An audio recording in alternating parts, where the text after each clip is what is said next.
This is a DC motor and can be found in RC toys, vehicles or table fans. They transmit electrical energy to mechanical energy. Therefore, when you add batteries to the terminals, the motor rotates. In this video, we are going to make one of these to see what it looks like. Now, inside these motors, we can find magnets, a rotor that consists of the shaft and the armature, brushes, commutators, and copper wires. This is the finished result from this video. Watch till the end because I'll be explaining how to wind the coils correctly to avoid smoking or burning the motor. So, we will start by getting a small sized PVC pipe and a flat PVC.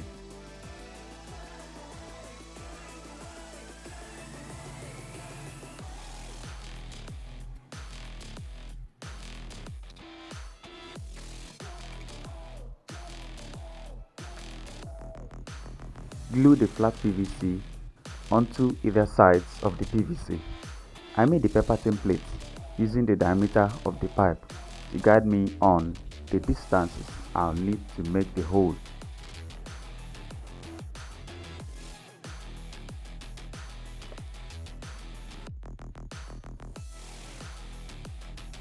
After placing the template on the surface of the pipe, I used a box cutter to make holes right on the area that are cross-sectioned.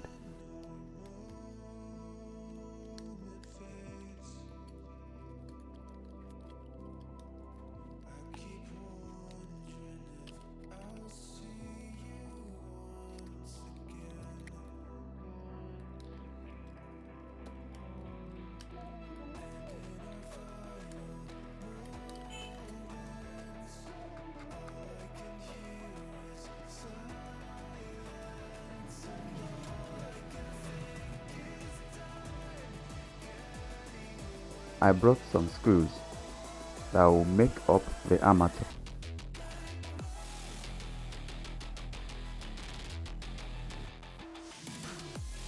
We used some electrical tape to cover their surfaces to avoid their grooves cutting into the wires and causing a short circuit.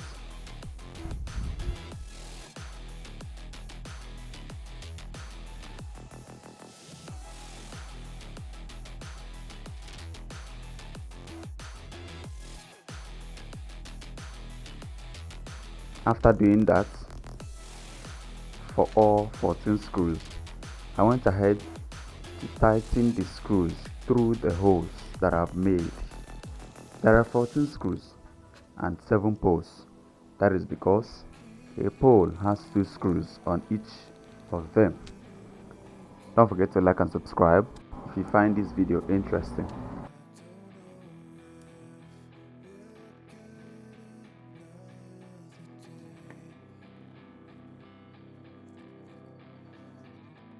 Now, I use electrical wires to make the commutators.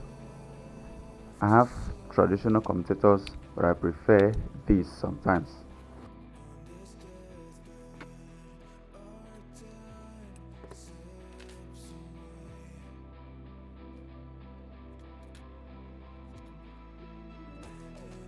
Now, after giving them their required shape, I glued them onto the PVC for stability and the diameter of the wood for better support.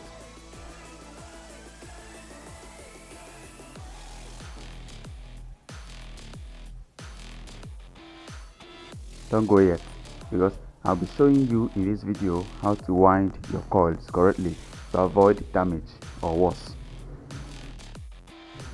Now that is done, you will notice that each segment is in between each pole and not over the poles directly.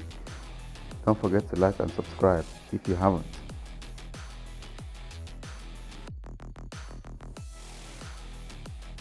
Now, I use a box cutter to shave off some glue that might be left on the surface of the commutator, which might result in poor contact and performance.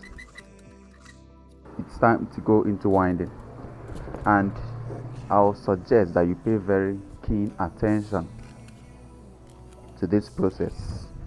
First, scrape off the enamel coating that is on the wire. Wind the wire around commutator 1. Then go down to the screws that acts as the poles and wind the coils around 2 poles, which are pole 1 and pole 2. I made 40 turns on each pole with a clockwise winding direction, and be careful enough to repeat this for the rest of the poles. When you are done with the winding on a pole, you take your wire, scrape off the coating and wind it around commutator 2. Then you wind your wire around pole 2 and 3. Also wind 40 turns around pole 2 and 3. When you are done, repeat that step, which is scrape off the coating on the wire, wrap it around pole 3 and wind your coils around pole 3 and pole 4. You do this until you get to the last commutator segment, which is commutator 7. Then you wrap it around pole 7 and pole 1, and at the end of your winding, you scrape off a coating from the wire, connect it to commutator 1. In this way, you make a complete circuit or a complete loop, and there you have it. You've made your own armature.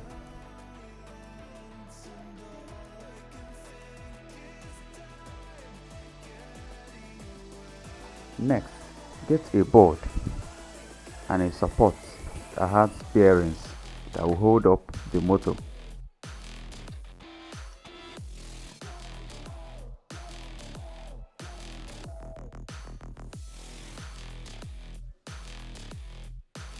Glue everything strongly. Then get your magnets and mount them onto the board, making them to face each other in north and south orientation, which means making the north pole of the magnet to face the south pole of the other magnet, and the motor will stay in between them. And there you have it. You've made your own motor. I'll be using these electrical wires, the same I use as the commutator, as the brushes, and a 19-volt adapter for the power supply. As you can see, it works just fine and is fast too. Thanks for watching. Like and subscribe if you haven't, and I'll see you in the next one.